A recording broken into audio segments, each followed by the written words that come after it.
dr. France Križanič ostaja finančni minister. Razlog za to je, da je to najbolj obremenjen minister v času finančne krize in kljub največji obremenjenosti glede regulacije finančne krize in gospodarskega okrevanja je uspel v veliki meri izpolniti zadanemu naloge strani Računskega sodišča in, kot je rekel sam, še več.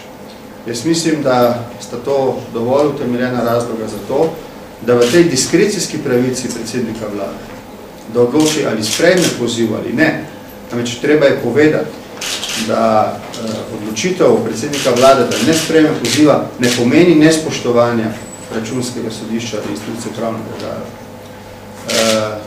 da so ta dva razloga pretehtala.